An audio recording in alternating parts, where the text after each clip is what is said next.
এই তো পেয়েছি, স্ট্রং ফ্লেভার বেরো নিকুতির জন্য। এই না, এরকম করতে নেই, কিন্তু সেরকম ফ্লেভার। কোনটা ছেড়ে কোনটা খাবো? বর্ধমানে এসে মিহিদানা সীতাভোগ খাবো না, এটা তো হতেই পারে না। আমি আজকে চলে এসেছি বৈদ্যনাথ সুইটস, বৈদ্যনাথ না, বৈদ্যনাথ সুইটসে। আর এখান থেকে নিয়ে নিয়েছি ঘিয়ের সীতাভোগ। হ্যাঁ সীতাভোগ ঠিকই তো, ঘিয়ের সীতাভোগ আর মিহিদানা। আচ্ছা কি কি দামের রয়েছে মিহিদানা সীতাভোগ? 240 টাকা। এগুলো হচ্ছে 240 টাকা কেজি মিহিদানা সীতাভোগ। আর এই দিকে রয়েছে, এগুলো কত দাম বললেন? 340। এখানে সীতাভোগ আর মিহিদানা এটা হচ্ছে 340 টাকা কেজি। এগুলো কি ঘিয়ে ভাজা? এটা হচ্ছে ঘিয়ে ভাজা। আর ওইগুলো নর্মাল তেলে, তাই তো?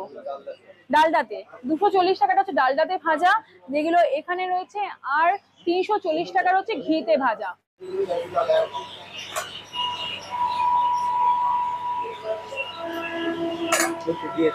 এই তো পেয়েছি, নিকুতি পেয়েছি। এর জন্যই আমার আশা সীতাভোগের। আমি আগে নিকুতি খুঁজি।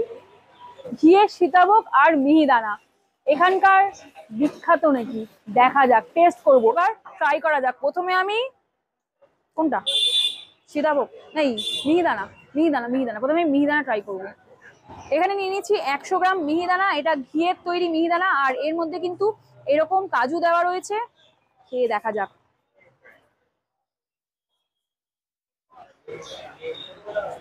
দারুণ খেতে, দারুণ, পুরো ঘিয়ের স্ট্রং ফ্লেভার বেরোচ্ছে, দারুণ ঘিয়ের গন্ধ বেরোচ্ছে। আর মিষ্টিটা কিন্তু বেশ ভালো রয়েছে, চড়া মিষ্টি, ভালো মিষ্টি। যারা মিষ্টি বেশি খেতে ভালোবাসে তাদের জন্য কিন্তু একদম পারফেক্ট।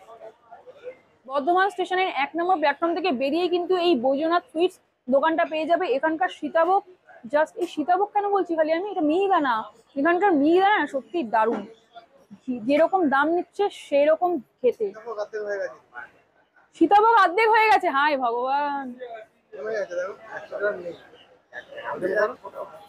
এই না, এরকম করতে নেই, ভুলভাল বললে হয়, খালি ক্যামেরা পার্সন না এরকম ভুলভাল বলে যাচ্ছে। না না, 100 গ্রামই রয়েছে। এটা হচ্ছে 100 গ্রাম। আর এটাও কিন্তু আমি ঘিয়েরই নিয়েছি। আর এর মধ্যেও এরকম কাজু দেওয়া রয়েছে। আর এই যে নিকুতি, আমার প্রিয় নিকুতি, জাস্ট দারুণ। এটাতেও কিন্তু স্ট্রং ঘিয়ের গন্ধ বেরোচ্ছে। অনেক জায়গায় কি হয়, ঘি বলে বাট ঘিয়ের কিন্তু সেই রকম ফ্লেভার থাকে না। এখানে কিন্তু ঘিয়ের পুরো স্ট্রং ফ্লেভার রয়েছে। আর সীতাভোগের মিষ্টিটা কিন্তু একদম পরিমিত রয়েছে। মিহিদানার মিষ্টিটা একটু স্ট্রং ছিল, সীতাভোগের মিষ্টি একদম পরিমিত। যাদের মনে হয় একটু মিষ্টিটা কম খাই, কম মিষ্টি প্রেফার করো, তাদের জন্য সীতাভোগটা একদম পারফেক্ট। আর যারা একটু বেশি মিষ্টি খেতে ভালোবাসো তাদের জন্য মিহিদানাটা একদম পারফেক্ট, যথেষ্ট ভালো খেতে। রসালো সীতাভোগ, ছানাটাকে পুরোপুরি গ্রেট করে এই সীতাভোগ তৈরি করা হয় আর একদম রসের মধ্যে চুবিয়ে তৈরি করা হয়। সীতাভোগটা ব্যাপক, পুরো ভিতরে রস ঢুকেছে, জাস্ট ফাটাফাটি, পুরো চুমু চুমু।